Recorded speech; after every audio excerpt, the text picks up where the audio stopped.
എല്ലാവർക്കും സുഖമാണെന്ന് വിശ്വസിക്കുന്നു. ഡെയിലി അപ്ഡേറ്റിലേക്ക് എല്ലാ ആളുകൾക്കും സ്വാഗതം. നാളെ മെയ് 13-ാം തീയതിയും തുടർന്നുള്ള ദിവസങ്ങളിലും നിങ്ങൾ ശ്രദ്ധിക്കേണ്ട വളരെ പ്രധാനപ്പെട്ട കാര്യങ്ങളാണ് ഈ ഒരു വീഡിയോയിൽ വ്യക്തമാക്കുന്നത്. വീഡിയോയുടെ വിശദാംശങ്ങളിലേക്ക് കടക്കുന്നതിന് മുമ്പ് കൂടുതൽ ആളുകളിലേക്ക് ഇൻഫർമേഷൻ എത്താൻ ഷെയർ ചെയ്യുക, ലൈക്ക് ചെയ്യുക. ഫേസ്ബുക്കിലൂടെ കാണുന്ന ആളുകൾ ഫോളോ ചെയ്യുക. വീഡിയോയുടെ വിശദമായ വിവരങ്ങളിലേക്ക് വരാം. സംസ്ഥാനത്ത് വേനൽ മഴ തുടരുകയാണ്. പലയിടത്തും ശക്തമായിട്ടുള്ള മഴയാണ് പെയ്തുകൊണ്ടിരിക്കുന്നത്. കാറ്റും മഴയും ഇടിമിന്നലും വ്യാപകമായുണ്ട്. മലപ്പുറം ജില്ലയിൽ മങ്കടയിൽ സുഹൃത്തുക്കളായിട്ടുള്ള 4 വിദ്യാർത്ഥികൾ ഇടിമിന്നലേറ്റ് മരിച്ചു. 3 പേർക്ക് ഗുരുതരമായി പൊള്ളലേറ്റു.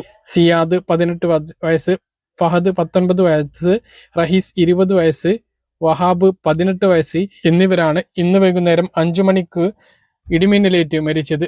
ഇവരുടെ സുഹൃത്തുക്കളായിട്ടുള്ള 3 പേർക്ക് പരിക്കേൽക്കുകയും ചെയ്തിട്ടുണ്ട്. ഇടിമിന്നലിൽ എല്ലാ ആളുകളും ജാഗ്രത പാലിക്കേണ്ടതാണ് എന്ന് ദുരന്ത നിവാരണ അതോറിറ്റി അറിയിച്ചു. ഉയർന്ന പ്രദേശങ്ങളിൽ ഇടിമിന്നലേൽക്കാനുള്ള സാധ്യത വളരെയധികം കൂടുതലാണ്. കാർമേഘം ഇരുണ്ടുകൂടുകയാണ് എങ്കിൽ കുട്ടികളെ പുറത്തേക്കും തുറസായ സ്ഥലങ്ങളിലേക്കും ടെറസിന് മുകളിലേക്കും കളിക്കാൻ വിടുന്നത് ഒഴിവാക്കണം. തുണികൾ ഉണക്കാനിട്ടിട്ടുണ്ട് എങ്കിൽ ആ സമയത്ത് പോയി എടുക്കുന്നതും ഒഴിവാക്കേണ്ടതാണ്. ഇടിമിന്നലിന്റെ സാധ്യത കണ്ടാൽ തുറസായ വാഹനങ്ങളിൽ യാത്ര ചെയ്യുന്നതും ഒഴിവാക്കേണ്ടതാണ്. ഈ സമയങ്ങളിൽ ജലാശയങ്ങളിൽ ഇറങ്ങി കുളിക്കുന്നതും മരത്തിന് മുകളിൽ കയറുന്നതും ഒഴിവാക്കണം. വാഹനങ്ങൾക്കുള്ളിലാണ് എങ്കിൽ വാഹനത്തിനുള്ളിൽ തുടരുകയും വീട്ടിലുള്ള ആളുകൾ പുറത്തിറങ്ങാതിരിക്കുകയും ചെയ്യുക. ഇലക്ട്രിക് ഉപകരണങ്ങൾ, വൈദ്യുതി ബന്ധം വിച്ഛേദിക്കുകയും ജനലുകളും വാതിലുകളും അടച്ചിടുകയും ചെയ്യേണ്ടതാണ്. രാജ്യത്ത് നീറ്റ് UGC പരീക്ഷകൾ റദ്ദാക്കി. ഡൽഹി വിദ്യാഭ്യാസ മന്ത്രാലയത്തിന് പരിസരത്ത് നിരോധനാജ്ഞ പ്രഖ്യാപിച്ചു. നീറ്റ് പരീക്ഷ റദ്ദാക്കിയ നടപടിക്കെതിരെ പ്രതിഷേധ സാധ്യത കണക്കിലെടുത്താണ് നിരോധനാജ്ഞ പ്രഖ്യാപിച്ചിട്ടുള്ളത്. പരീക്ഷ റദ്ദാക്കിയതുമായി ബന്ധപ്പെട്ട് പ്രതിപക്ഷ പാർട്ടികളും വിദ്യാർത്ഥി സംഘടനകളും വലിയ പ്രതിഷേധമാണ് രേഖപ്പെടുത്തിയത്. നീറ്റ് പരീക്ഷയിൽ വൻ തട്ടിപ്പാണ് നടന്നത് എന്ന് കണ്ടെത്തിയിരുന്നു. നാസിക്കിലാണ് ഗൂഢാലോചനയുടെ തുടക്കം. ഹരിയാന, ആന്ധ്രാപ്രദേശ്, തെലങ്കാന, രാജസ്ഥാൻ, ജമ്മു കാശ്മീർ, ഡൽഹി എന്നീ സ്ഥലങ്ങളിൽ ചോദ്യപേപ്പർ എത്തി.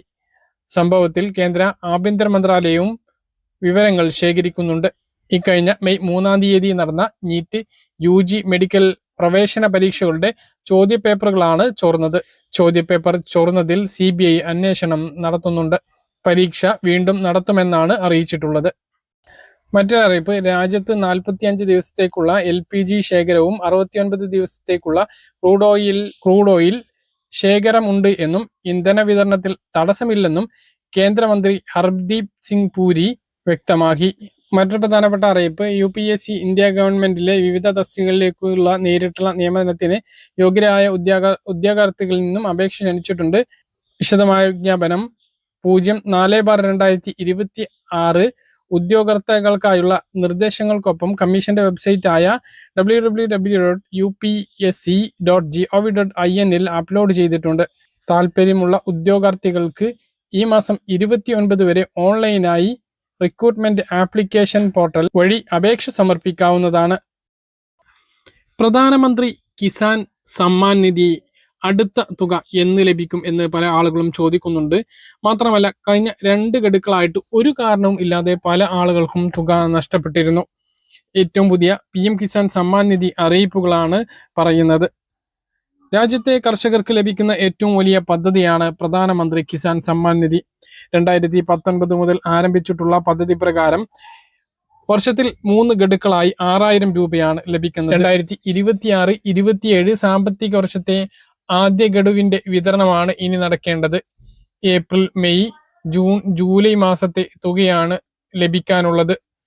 ജൂൺ മാസത്തിൽ അവസാന ആഴ്ചയിലോ ജൂലൈ മാസത്തിൽ 2ാം ആഴ്ചയിലോ 23ാം ഗഡുവിന്റെ വിതരണം ഉണ്ടാകും. പല കാരണം കൊണ്ട് പല ആളുകൾക്കും കഴിഞ്ഞ 2 ഗഡുക്കൾ നഷ്ടപ്പെട്ടിട്ടുണ്ട്. ഒരു കാരണം ഇല്ലാതെയും നഷ്ടപ്പെട്ടവരുണ്ട്. എല്ലാം ശരിയായിട്ടും കഴിഞ്ഞ തവണത്തെ തുക പല ആളുകൾക്കും ലഭിച്ചിട്ടില്ല എന്ന പരാതി നിലനിൽക്കുന്നുണ്ട്. ഇക്കഴിഞ്ഞ തവണ വിതരണം ചെയ്തപ്പോൾ തുക ലഭിക്കാത്ത ആളുകൾ നിങ്ങളുടെ കൃഷി ഓഫീസിൽ ചെന്ന് എന്തെങ്കിലും പ്രശ്നങ്ങൾ കൊണ്ടാണോ മുടങ്ങിയിട്ടുള്ളത് എന്ന് പരിശോധിക്കുക. ഇല്ല എങ്കിൽ എന്തെങ്കിലും ചെയ്യാനുണ്ട് എങ്കിൽ അത് ചെയ്യാൻ വേണ്ടിയിട്ട് ശ്രദ്ധിക്കുക. അടുത്ത തുക വരുന്നതിന് മുമ്പ് ഇക്കാര്യം ചെയ്യേണ്ടതുണ്ട്. അതുപോലെ തന്നെ PM അഗ്നിസ്റ്റാർക്ക് കർഷക രജിസ്ട്രേഷൻ ഇനിയും ചെയ്യാത്ത PM കിസാൻ സമ്മാൻ നിധി ഗുണഭോക്താക്കൾ ഉണ്ട് എങ്കിൽ തീർച്ചയായിട്ടും ആ കാര്യം ചെയ്യേണ്ടതുണ്ട്. ആധാറുമായിട്ട് കൃഷി ഓഫീസുകളിലോ അല്ലെങ്കിൽ നിങ്ങളുടെ തൊട്ടടുത്തുള്ള അക്ഷയ കേന്ദ്രങ്ങളിലോ എത്തിക്കഴിഞ്ഞാൽ അഗ്നിചാർക്ക് കർഷക രജിസ്ട്രേഷൻ നടപടി പൂർത്തീകരിക്കാം. ഇതിന് നിങ്ങളുടെ ഭൂമിയുടെ നികുതി അടച്ച രസീറ്റ് കൂടി വേണം. എല്ലാ കർഷകർക്കും ഒരു ഏകീകൃത കാർഡ് അല്ലെങ്കിൽ ഒരു യുണീക്ക് ആയിട്ടുള്ള ആധാർ പോലെ ഒരു പ്രത്യേക കർഷകർക്ക് വേണ്ടി മാത്രമായിട്ടുള്ള ഒരു നമ്പർ നൽകുന്ന പദ്ധതിയാണ് PM അഗ്നിചാർക്ക് കർഷക രജിസ്ട്രേഷൻ. ഇത് രജിസ്റ്റർ ചെയ്യുന്നവർക്ക് മാത്രമായിരിക്കും ഭാവിയിൽ PM കിസാൻ സമ്മാൻ നിധി ഉൾപ്പെടെയുള്ള കേന്ദ്ര സംസ്ഥാന കർഷക ആനുകൂല്യങ്ങൾ ലഭിക്കുക. PM കിസാൻ സമ്മാൻ നിധി മാത്രമല്ല, കർഷകർക്ക് ലഭിക്കുന്ന വിള ഇൻഷുറൻസ്, മണ്ണ് പരിശോധനാ കാർഡുകൾ, വള സബ്സിഡികൾ തുടങ്ങിയിട്ടുള്ള മിക്കവാറും ആനുകൂല്യങ്ങളെല്ലാം ഇതിലൂടെയാകും ലഭിക്കുക. അതുകൊണ്ട് തന്നെ കർഷകരായിട്ടുള്ള ആളുകൾ ഇതുവരെ രജിസ്റ്റർ ചെയ്തിട്ടില്ല എങ്കിൽ, അത് PM കിസാൻ സമ്മാൻ നിധി കിട്ടുന്നവരായാലും അല്ലാത്തവരായാലും രജിസ്റ്റർ ചെയ്തിട്ടില്ല എങ്കിൽ ഉടനെ അക്ഷയ കേന്ദ്രങ്ങളിലെത്തിയോ കൃഷി ഓഫീസിലെത്തിയോ അത് ചെയ്യണമെന്ന് കൂടി ഓർമ്മിപ്പിക്കുകയാണ്. അപ്പൊ അടുത്ത ഗഡുവിന്റെ വിതരണം അടുത്ത മാസം പ്രതീക്ഷിക്കാവുന്നതാണ്. ഇല്ല എങ്കിൽ ജൂലൈ മാസത്തിൽ എന്തായാലും ലഭിക്കുന്നതുമാണ്. അപ്പൊ ഇനി 23ാമത്തെ ഗഡുവാണ് ലഭിക്കേണ്ടത്. 2026-27 സാമ്പത്തിക വർഷത്തെ ആദ്യ ഗഡു. അപ്പോൾ എന്തെങ്കിലും പ്രശ്നമുണ്ടോ എന്ന് എല്ലാവരും സ്റ്റാറ്റസ് ഒന്ന് പരിശോധിച്ച് ഉണ്ട് എങ്കിൽ അത് ക്ലിയർ ആക്കാൻ വേണ്ടിയിട്ട് ശ്രദ്ധിക്കുക. ളുടെ തീന്മേശയിൽ എത്തുന്നത് മാരക രാസവസ്തുക്കളും കീടകളനാശിനികൾ കലർന്ന ഭക്ഷണവുമാണ് എന്ന് ഭക്ഷ്യസുരക്ഷാ വകുപ്പിന്റെ കണ്ടെത്തൽ. 2 വർഷത്തിനിടെ ഹോട്ടലുകളിലും ബേക്കറികളിലും നടത്തിയ പരിശോധനയിൽ പിടിച്ചെടുത്ത ആഹാര സാധനങ്ങളുടെ വിശദമായ ലാബ് പരിശോധനയിലാണ് ഇക്കാര്യം വ്യക്തമായത്. കൃഷിയിടങ്ങളിൽ ഉപയോഗിക്കുന്ന കീടനാശിനികളുടെ അമിത സാന്നിധ്യവും ഘനലോകാംശങ്ങളും ആന്റിബയോട്ടിക്കുകളും ആഹാര പദാർത്ഥങ്ങളിൽ തീരെ ഉപയോഗിക്കാനേ പാടില്ലാത്ത നിറക്കൂട്ടുകളും വിസർജ്യങ്ങളിൽ കാണുന്ന കോളിഫോം ബാക്ടീരിയകൾ വരെ ഭക്ഷ്യ പദാർത്ഥങ്ങളിൽ കണ്ടെത്തി. 2 വർഷത്തിനിടെ നടത്തിയ പരിശോധനയിൽ മാത്രം ഇത്തരത്തിൽ 198 പദാർത്ഥങ്ങളുടെ സാന്നിധ്യം തിരിച്ചറിഞ്ഞിട്ടുണ്ട്. പരിശോധിക്കാതെ പോയതോ തിരിച്ചറിയാതെ പോയതോ ഇതിൻ്റെ 10 മടങ്ങാണ്. മസാലപ്പൊടികളിലും ശർക്കരയിലുമടക്കം വിപണിയിൽ നിന്നും വാങ്ങുന്ന സാധനങ്ങളിലാണ് കീടനാശിനികളുടെ സാന്നിധ്യം എന്നതിനാൽ ഹോട്ടൽ ഭക്ഷണങ്ങളിൽ മാത്രമാണ് രാസസാന്നിധ്യം എന്ന് സമാധാനിക്കാനാകില്ല. ഹോട്ടലുകാർ സാധനങ്ങൾക്കായി ആശ്രയിക്കുന്ന വിപണിയെ തന്നെയാണ് വീട്ടുകാരും ആശ്രയിക്കുന്നത് എന്നതിനാൽ വീടുകളിലെ ഭക്ഷണവും സുരക്ഷിതമല്ല എന്നാണ് ഭക്ഷ്യസുരക്ഷാ വകുപ്പ് വ്യക്തമാക്കുന്നത്. തുണിത്തരങ്ങളിൽ നിറം കൊടുക്കാൻ ഉപയോഗിക്കുന്ന റോഡമിൻ്റെ വലിയ സാന്നിധ്യമാണ് ശർക്കരയിൽ കണ്ടെത്തിയത്. ഭക്ഷണ വസ്തുക്കളിൽ ഒരിക്കലും ചേർക്കാൻ പാടില്ലാത്ത ക്യാൻസറിനടക്കം കാരണമാകുന്ന രാസവസ്തുക്കളാണ് റോഡമിൻ. ഡാർട്ടസിൻ എന്ന രാസവസ്തു ചിപ്സ്, മിക്സ്ചർ എന്നിവയിൽ ചേർക്കുന്നത് നിരോധിച്ചതാണ്. എന്നാൽ ഈ 2 വർഷത്തെ പരിശോധനയ്ക്കിടയിൽ ഇവ ചേർത്ത ചിപ്സും മിക്സ്ചറുകളും വിപണിയിൽ സുലഭമാണ് എന്നാണ് കണ്ടെത്തിയിട്ടുള്ളത്. മുളകുപൊടി, മല്ലിപ്പൊടി എന്നിവയിലാണ് കീടനാശിനികളുടെ സാന്നിധ്യം കൂടുതലായും കണ്ടിട്ടുള്ളത്. ഇതിനെല്ലാം പുറമെ കോപ്പർ, നിക്കൽ ലോഹങ്ങളുടെ സാന്നിധ്യമാണ് മറ്റൊന്ന്. അരിയിലും മറ്റ് പൊടികളിലും പൊടിക്കുന്ന മില്ലുകളുടെ യന്ത്രഭാഗങ്ങളിൽ ഉരസിയുണ്ടാകുന്ന ഇവയുടെ അംശം ഭക്ഷണ പദാർത്ഥങ്ങളിൽ കലർന്നാണ് ഇത്തരം ലോഹങ്ങളുടെ അംശം ഭക്ഷണത്തിൽ എത്തുന്നത്. കൂടാതെ പാലിൽ ആന്റിബയോട്ടിക്കുകളുടെ സാന്നിധ്യവും കണ്ടെത്തിയിട്ടുണ്ട്. ചികിത്സാർത്ഥം പശുവിന് നൽകുന്ന മരുന്നിൽ നിന്നാണ് പാലിൽ ആന്റിബയോട്ടിക് സാന്നിധ്യം ഉണ്ടാകുന്നത് എന്നാണ് വിലയിരുത്തൽ. ബ്രെഡിലും മറ്റും ഉള്ള ചുവന്ന നിറത്തിലുള്ള മൃദുവായ ഡ്യൂട്ടി ഫ്രൂട്ടിയിൽ കാർമോയിസിൻ എന്ന നിറം ചേർക്കാൻ പാടില്ല എന്നതാണ് വ്യവസ്ഥ.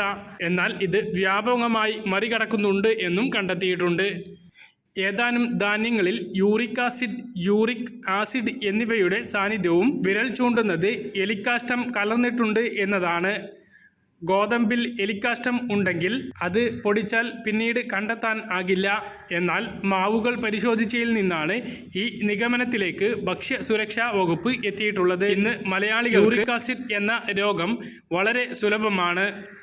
ഒന്നെങ്കിൽ വിഷം, അല്ലെങ്കിൽ രാസപദാർത്ഥങ്ങൾ, അല്ലെങ്കിൽ രോഗത്തിന് കാരണമാകുന്ന മാലിന്യങ്ങൾ, ഇവയിൽ ഏതെങ്കിലും ഒന്ന് ഭക്ഷിച്ചേ നമ്മൾ ദിവസം മുന്നോട്ട് പോകുന്നുള്ളൂ എന്നുള്ളതാണ് ഭക്ഷ്യ സുരക്ഷാ വകുപ്പ് ഇപ്പോൾ വ്യക്തമാക്കിയിട്ടുള്ളത്. ഇതേക്കുറിച്ച് നിങ്ങളുടെ അഭിപ്രായങ്ങൾ താഴെ കമൻ്റായിട്ട് പറഞ്ഞ കാര്യങ്ങൾ കൃത്യമായിട്ട് മനസ്സിലാണെന്ന് കരുതുന്നു. ഇതുപോലുള്ള ഇൻഫർമേഷനുകൾക്ക് ഫോളോ ചെയ്യുക, സബ്സ്ക്രൈബ് ചെയ്യുക. മറ്റൊരു വീഡിയോയുമായി നമുക്ക് വീണ്ടും കാണാം. ഇതുവരെ